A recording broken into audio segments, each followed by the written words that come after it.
सुंदर घर, नई नई चीज़ें, डेकोरेटिव आइटम, कुशन, कर्टन सब कुछ मैचिंग का हो, बड़ी प्यारी प्यारी चीज़ें जब हम शॉपिंग करते हैं अपने लिविंग रूम के लिए तो किसे अच्छा नहीं लगता। मेरा मानना है कि हम सभी को बहुत अच्छा लगता है। लेकिन अगर हम इन चीज़ों को ख़रीद तो लें लेकिन उनकी साफ़ सफाई ना करें तो फिर वो किस काम के, वो भी एक कचड़े की तरह हो जाते हैं। सपोज़ एक टेबल है 500 की और एक टेबल है 10,000 की, लेकिन 10,000 वाली टेबल पे बहुत सारा धूल बैठा होगा और 500 की जो टेबल आपने खरीदी है वो एकदम साफ़ होगी, तो आपको कौन सी अच्छी लगेगी? बेहद सी बात है, जाहिर सी बात है कि जो एकदम साफ़ सुथरी होगी वही अच्छी लगेगी। तो कहने का मतलब ये है कि घर हमारा कैसा भी हो, जब वो साफ़ सुथरा सारा सामान बड़ा क्लीन क्लीन सा रहता है तो वो अपने आप में ही खूबसूरत लगने लगता है। तो हमें कोशिश हमेशा करनी चाहिए कि हमारे घर में जितना भी सामान है वो बहुत अच्छे से साफ़ रहे, डस्ट फ्री रहे। उसके लिए थोड़ी सी मेहनत तो हमें करनी ही पड़ती है, क्योंकि जब और ख़ास तौर से जब बच्चे छोटे होते हैं ना तो काम तो देखिए हमारा डबल हो ही जाता है, क्योंकि बच्चों की जो रिक्वायरमेंट होती है, कभी भी उनको भूख लग जाना या फिर उनको मतलब पढ़ने के ऊपर भी उन्हें ध्यान रखना पड़ता है, पढ़ाना भी रहता है। बहुत सारा काम ऐसा होता है कि ना बच्चे मतलब अपने से खुद से नहीं कर सकते, थोड़ा सा हमें उनके साथ लगे रहना पड़ता है, इसलिए टाइम इतना नहीं मिलता है। लेकिन अगर हम थोड़ा सा ट्रिक वाइज काम करें ना तो डेफिनेटली हम अपने घर को साफ़ सुथरा अच्छे से मेंटेन भी कर सकते हैं।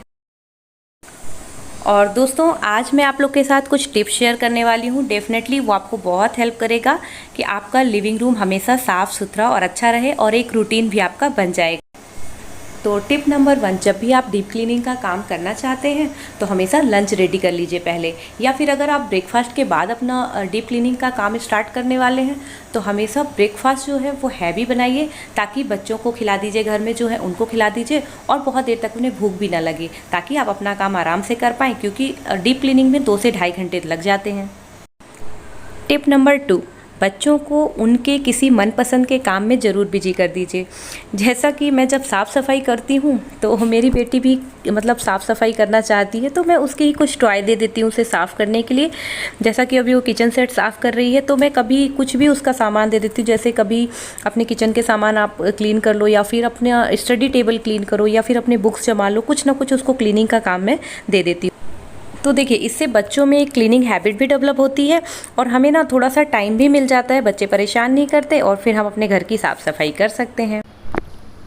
तो चलिए अब चलते हैं अपनी साफ़ सफाई की तरफ। तो अक्सर क्या होता है कि जो चीज़ें नीचे रखी होती हैं, चाहे वो कोई फ्लावर पॉट हो या फिर कुछ भी रखा हो, तो उसे वो तो हमें गंदी दिख जाती है। कई बार हम उसे साफ़ भी कर लेते हैं, लेकिन इस तरह वॉल पे लगी हुई चीज़ों पे देखिए एक परत की धूल जमा होती है और अक्सर हम भूल जाया करते हैं। तो इन्हें भी टाइम टू टाइम आप साफ करते रहेंगे तो आप देखेंगे इनमें एक अलग ही चमक बनी रहेगी। इसीलिए टिप्स नंबर 3 है कि जितनी भी चीज़ें, जितने भी डेकोर आइटम आपने अपने हॉल पे लगा रखे हैं लिविंग रूम में, वो सभी हमें साफ़ करने हैं। टिप नंबर 4, तो ये विंडो को कभी मत भूलिए। देखिए, मैं विंडो ओपन कर रही हूँ ना तो थोड़े थोड़े से मुझे जाले मिल रहे हैं, जबकि मैं इसे वीकली साफ़ करती हूँ फिर भी। और ये जो नेट है ना, इस पर भी एक परत की धूल जमा हो ही जाती है, जिससे एयर भी क्रॉस नहीं होती है। तो बीच बीच में इसे साफ़ करना बहुत ज़रूरी हो जाता है, और आप जब साफ़ करेंगे तो आप देखिए कि ये मतलब बहुत ज़्यादा इस पर धूल निकलती है।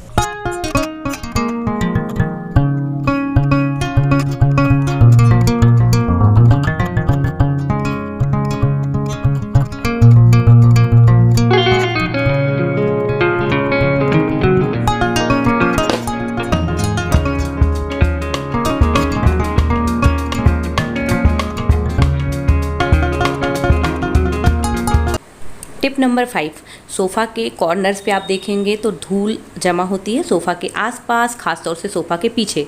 तो ये एक परत की जो धूल है वो हमेशा हमें क्लीन कर लेना चाहिए, क्योंकि हम इन्हें डेली नहीं साफ़ करते हैं, तो एक लेयर आपको यहाँ पे मिल जाएगी।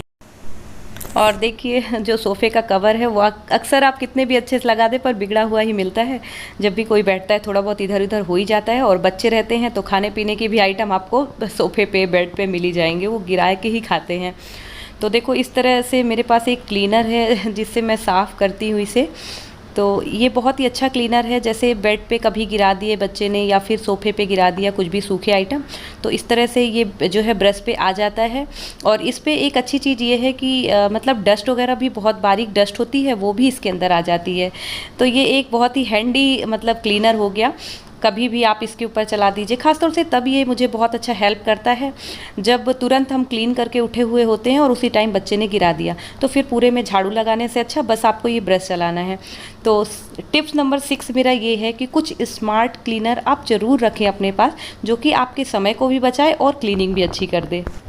अब टिप नंबर 7 ये है कि जितने हमारे स्विच बोर्ड हैं उसे ज़रूर क्लीन रखना चाहिए, क्योंकि अक्सर हम लोग ना इसे भूल जाते हैं कई बार। तो देखिए, जब भी हम इसे साफ़ करें तो हमेशा बहुत ज़्यादा गीले कपड़े से आपको इसे साफ़ नहीं करना है। कोई भी क्लीनर या कोई भी कपड़े में थोड़ा सा हल्का सा सूखा क्लीनर ही लगा के आप उसे साफ़ करिए और आप देखेंगे कि बहुत अच्छे साफ़ हो जाएगा। और अगर आपने बहुत दिन से साफ़ नहीं किया है, बहुत ज़्यादा ये मतलब ब्लैक सा हो रहा है, तो आप इस पे थोड़ा सा टूथपेस्ट लगा के, अगर कोलगेट का टूथपेस्ट लगाएंगे ना, थोड़ी देर छोड़ दीजिए 10 मिनट के लिए, बहुत अच्छा साफ़ हो जाएगा। और देखिए, ये एक मेरा स्विच बोर्ड है जो कि मैंने काफ़ी टाइम से इसलिए साफ़ नहीं किया क्योंकि मुझे वीडियो में थोड़ा सा आप लोग को बताना भी था। तो देखिए, मैंने इसको अभी 1 मंथ से साफ़ नहीं किया, तो इस पर कितनी ज़्यादा डस्ट जमी हुई है ना। मतलब हम कई तरह फिंगर कभी भी कुछ भी लगा होता है तो ये देखिए इस पे लग जाता है ये, तो आपको भी ब्लैक ब्लैक सा दिख रहा है। अभी मैं इसे साफ़ कर रही हूँ, अब आप देखिए इसके ऊपर कितनी अच्छी ये चमक आ गई है। और अब टिप्स नंबर 8, तो जितने भी हम लिविंग रूम में सामान रखते हैं उनकी पर्टिकुलर एक जगह तो होनी ही चाहिए। जैसे कि आप देखेंगे न्यूज़पेपर डेली आता है, लेकिन कभी जहाँ भी लोग पढ़ते हैं वहीं पे रख देते हैं। तो एक ऐसी हैबिट बनाइए कि उन चीज़ों को उसी जगह पे रख दें। तो ये एक स्प्रे बॉटल है मेरे पास जिसमें मैं अपना क्लीनिंग का सामान रखती हूँ। और एक देखिए माइक्रोफाइबर जो क्लॉथ है मेरा, तो वो हमेशा हाथ में रहता ही है। ज़रा भी थोड़ा गंदा हुआ मेरा कॉफ़ी टेबल तो मैं इसी से साफ़ कर देती हूँ, क्योंकि आप देखेंगे जब भी चाय वगैरह हम जब पीते हैं, नाश्ता करते हैं या डाइनिंग टेबल पे खाना खाते हैं, तो हल्के से दाग से उस पर पड़ जाते हैं। तो टिप नंबर 9 यही है कि आप भी एक इस तरह से क्लीनिंग का जो है स्प्रे बॉटल ज़रूर लीजिए। इससे क्या होगा, आपको काम बहुत हैंडी हो जाएगा, वो डेली क्लीनिंग में भी आपको बहुत हेल्प करेगा। तो देखिए, मेरे पास इस तरह की 2 बॉटल है जिसमें मैं अलग अलग क्लीनर रखती हूँ, दोनों अलग अलग पर्पज़ के लिए है। और इस तरह देखिए मेरी भी क्लीनिंग का जितना भी सामान है मैं वहाँ पे एक साथ रखती हूँ। ये एक क्लीनिंग के लिए जो माइक्रोफाइबर क्लॉथ है, डस्ट बहुत अच्छे से खींचता है, तो आप ये भी ले सकते हैं।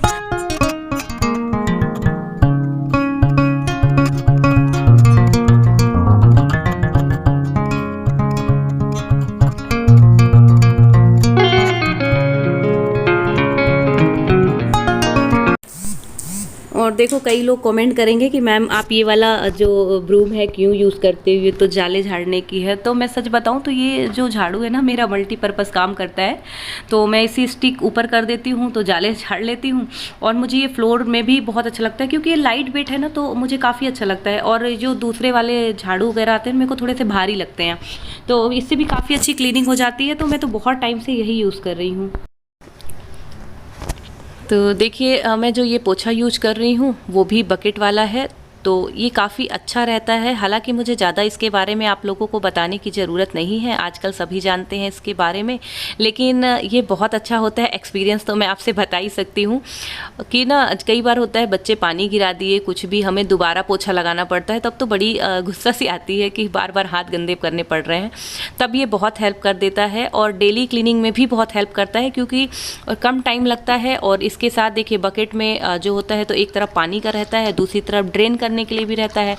तो ये बहुत अच्छा हो जाता है कि आपको हाथ नहीं लगाना पड़ता है, आपका क्लीनिंग अच्छे से हो जाता है। तो थोड़ा सा जो आलस होती है ना कि यार पोछा लगाना है, अब कैसे करें, तो वो भी दूर हो जाती है कि हाँ चलो फटाफट लगा लेते हैं।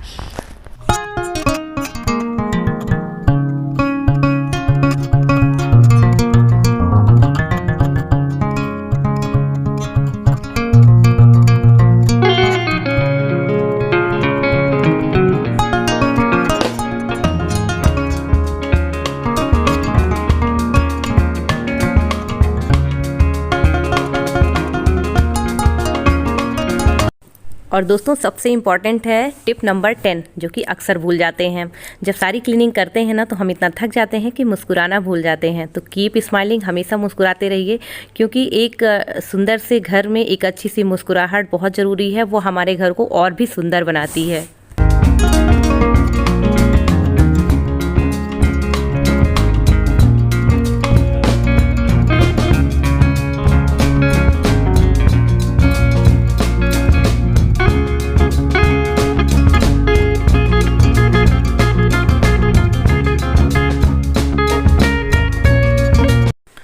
तो दोस्तों ये था मेरा लिविंग रूम क्लीनिंग रूटीन, जो कि मैंने आप लोग के साथ शेयर किया मेरे कुछ टिप्स कैसे मैं अपने लिविंग रूम को क्लीन करती हूँ।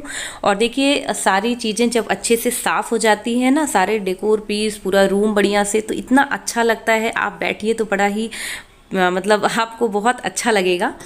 और अगर ये वीडियो थोड़ी सी भी मोटिवेशनल हो आपके लिए तो प्लीज़ मेरे चैनल को सब्सक्राइब जरूर करिएगा, कमेंट करिएगा आपको कौन से टिप्स सबसे अच्छे लगे। और हाँ, एक चीज़ और मैं आप लोग के साथ बोलना चाहती हूँ कि अगर आपने अभी अभी शुरू किया है अपने घर को सजाना तो ज़रूर मेरे चैनल से आप लोग जुड़िए, क्योंकि मेरे चैनल में मैं शेयर करती हूँ कि कम बजट में हम कैसे छोटे छोटे ऑर्गेनाइज़र जो कि काफ़ी हेल्पफुल होते हैं हमारी चीज़ों को रखने के लिए, रूम को ऑर्गेनाइज्ड रखने के लिए, और अपने रूम को हम कैसे सजाएं, छोटे छोटे डेकोर पीस होते हैं कैसे हम उन्हें बनाएं कम बजट पे, ये सारी चीज़ें मैं अपने चैनल पे शेयर करती हूँ। तो ज़रूर अगर आप भी जुड़ना चाहते हैं इस चैनल पे तो जो नीचे रेड बटन है सब्सक्राइब की, बस उसे प्रेस कर दीजिए और बेल आइकॉन जो है तो वो भी प्रेस कर दीजिए, ताकि जितनी भी वीडियोस मैं डालूं इस चैनल पे वो आपको फटाफट मिल जाए और आप देख सके। तो चलिए फिर मिलेंगे ऐसी ही प्यारी सी वीडियो के साथ। Thank you and bye bye. I hope कि अभी आपने मेरे चैनल को सब्सक्राइब कर दिया होगा। Love you friends, bye bye.